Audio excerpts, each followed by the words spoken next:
Hello students, good morning to everyone. आज हमारा topic रहेगा औद्योगिक क्रांति के प्रभाव। लास्ट वीडियो में हमने पढ़ा था औद्योगिक क्रांति का अर्थ, परिभाषा और औद्योगिक क्रांति प्रारंभ होने के कारण। और आज हम बात करेंगे कि औद्योगिक क्रांति के परिणाम स्वरूप इंग्लैंड में सामाजिक स्थिति क्या रही, आर्थिक स्थिति, राजनीतिक स्थिति और उसके पश्चात उद्योगों के क्षेत्र में क्या क्या परिवर्तन हुए, उद्योगों को में क्या क्या आविष्कार हुए, उनके बारे में हम यहाँ डिटेल से बात करेंगे। तो इस क्रांति के परिणाम स्वरूप मजदूरों की दशा दयनीय हो गई। उनसे कम मजदूरी पर अधिक काम करवाया जाता था। मजदूर रोजगार की तलाश में गांव छोड़कर नगरों में आ गए, जिससे संयुक्त परिवार प्रथा विघटित होती चली गई। कारखानों के आसपास कच्चे पक्के झोंपड़े बनने लगे, जिससे गंदी बस्तियों का जन्म हुआ। गंदे कारखानों में काम करने तथा गंदी बस्तियों में रहने से मजदूरों के स्वास्थ्य पर बुरा प्रभाव पड़ा। थकावट को दूर करने के लिए मजदूरों को सस्ते मनोरंजन के रूप में मद्यपान, जुए, वेश्यावृत्ति आदि का सहारा लेना पड़ा। मध्यम वर्ग के लोगों के पास पूंजी तथा व्यावसायिक बुद्धि दोनों ही थी। अतः औद्योगिक क्रांति के परिणाम स्वरूप मध्यम वर्ग का तेजी से विकास हुआ। औद्योगिक क्रांति के फलस्वरूप लोगों के रहन सहन, खान पान आदि में परिवर्तन आ गया। अब इन्हें रेडियो, सिनेमा, टेलीविज़न आदि के रूप में मनोरंजन के नए साधन प्राप्त हुए। और क्रांति के परिणाम स्वरूप गांवों की जनसंख्या में कमी होती गई और गांव उजड़ते चले गए। 1900 ईस्वी में इंग्लैंड में केवल 20% लोग गांव में रह गए तथा 80% लोग शहरों में रहने लगे। क्रांति के परिणाम स्वरूप शिक्षा का प्रसार हुआ और इस प्रकार औद्योगिक क्रांति के परिणाम स्वरूप सामाजिक स्थिति इस प्रकार की रही थी। और नेक्स्ट पॉइंट जो बनता है वह है आर्थिक परिणाम। औद्योगिक क्रांति के परिणाम स्वरूप आर्थिक स्थिति में जो परिवर्तन हुए थे उनमें था घरेलू उद्योग धंधे चौपट हो जाना। क्रांति के फलस्वरूप नए नगरों का विकास हुआ और औद्योगिक पूंजीवाद का विकास भी हुआ। वस्तुओं का उत्पादन बड़े पैमाने पर होने लगा। इंग्लैंड में वस्त्र उद्योग, लौह इस्पात उद्योग आदि की उन्नति हुई। उद्योग एवं व्यापार की उन्नति के कारण अनेक देशों की राष्ट्रीय पूंजी में वृद्धि हुई। राष्ट्रीय उत्पादन को अधिक महत्व दिया जाने लगा। अन्य राष्ट्रों की बनी हुई वस्तुओं पर भारी चुंगी कर लगाया गया। घरेलू उद्योग धंधों के नष्ट हो जाने से असंख्य लोग बेरोजगार हो गए। इस प्रकार औद्योगिक क्रांति ने बेरोजगारी की समस्या को जन्म दिया। औद्योगिक देश कच्चे माल के लिए पिछड़े देशों पर निर्भर हो गए तथा पिछड़े हुए देश मशीनों तथा निर्मित माल के लिए औद्योगिक देशों पर निर्भर हो गए। और इस प्रकार की ये निर्भरता औद्योगिक क्रांति के परिणाम स्वरूप उत्पन्न हुई। नेक्स्ट जो पॉइंट बनता है वह है राजनीतिक परिणाम।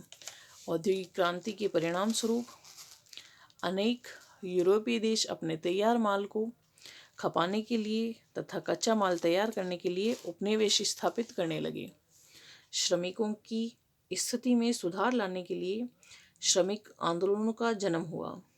मजदूरों के श्रमिक संगठनों के नेतृत्व में अनेक मजदूर आंदोलन शुरू हुए। 1819 के कानून के द्वारा इंग्लैंड में 9 वर्ष के बालकों से 12 घंटे प्रतिदिन से अधिक काम लेने पर प्रतिबंध लगा दिया गया।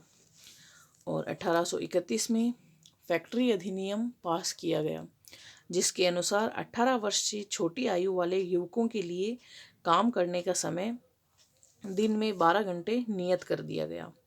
और 1867 ईस्वी में मजदूरों को राजनीतिक अधिकार प्रदान किए गए। राष्ट्रीय आय तथा प्रति व्यक्ति आय में वृद्धि हुई तथा अनेक देशों की आर्थिक अवस्था सुदृढ़ हो गई। इस प्रकार औद्योगिक क्रांति ने अनेक देशों को राजनीतिक सुदृढ़ता प्रदान की। मध्यम वर्ग ने राजनीतिक अधिकारों की प्राप्ति के लिए प्रयास शुरू कर दिए। अतः 1832 ईस्वी में इंग्लैंड के मध्यम वर्ग को राजनीतिक अधिकार प्राप्त हुए।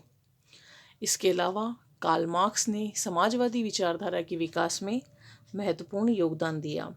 1867 ईस्वी में कार्ल मार्क्स ने दास कैपिटल नामक पुस्तक लिखी, जिसमें उसने अपने सिद्धांतों का प्रतिपादन किया।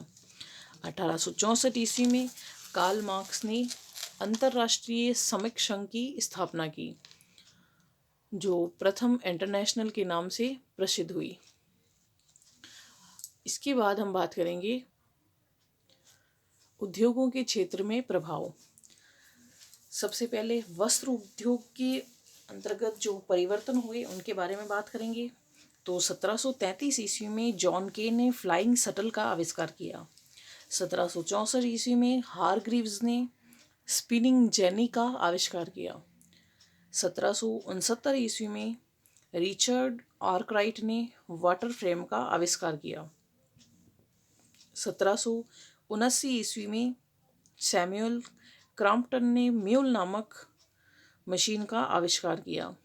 1785 ईस्वी में कार्टराइट ने पावर लूम का आविष्कार किया और 1793 ईस्वी में हिट ने कॉटन जिन का आविष्कार किया।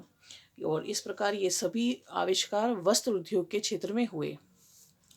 वाष्प शक्ति के रूप में जिन मशीनों का आविष्कार हुआ था, उनमें खानों से पानी बाहर निकालने के लिए वाष्प इंजन का आविष्कार किया गया।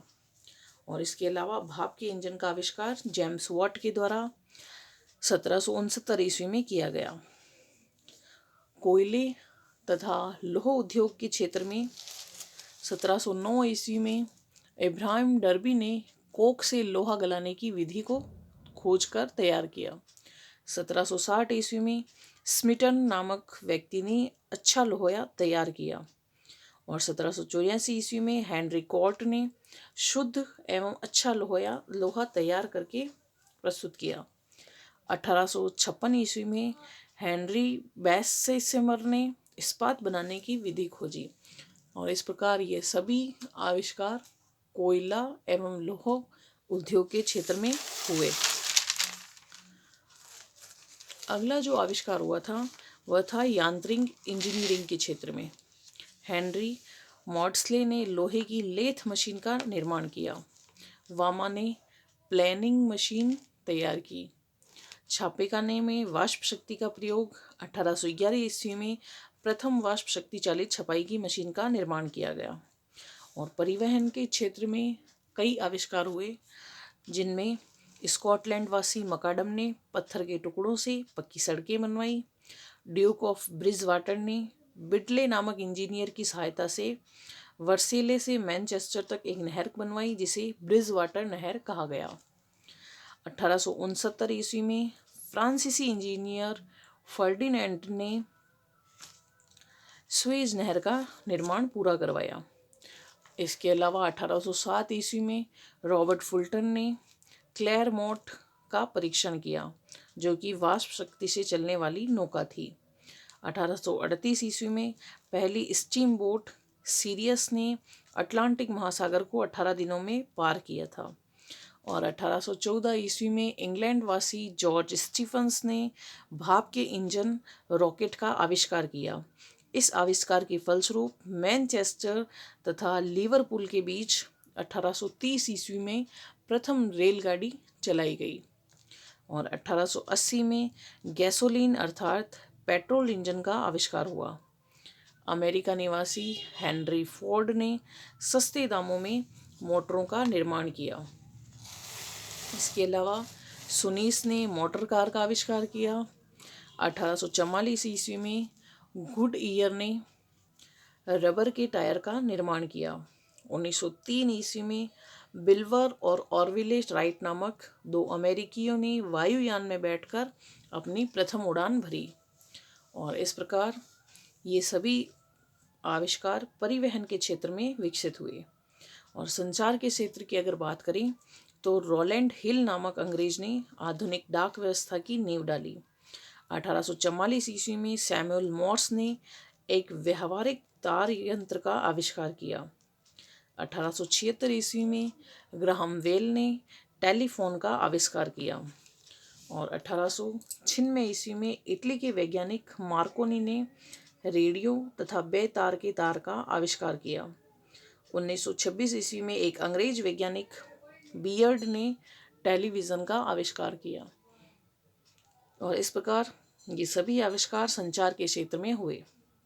और इसी के साथ हमारा टॉपिक औद्योगिक क्रांति पूरी तरीके से कंप्लीट होता है, जिसमें हमने उसके कारण, परिणाम और इंग्लैंड में सर्वप्रथम क्रांति होने के कारणों के बारे में डिटेल से चर्चा की। नेक्स्ट वीडियो में हम बात करेंगे नए टॉपिक को लेकर। तब तक के लिए धन्यवाद।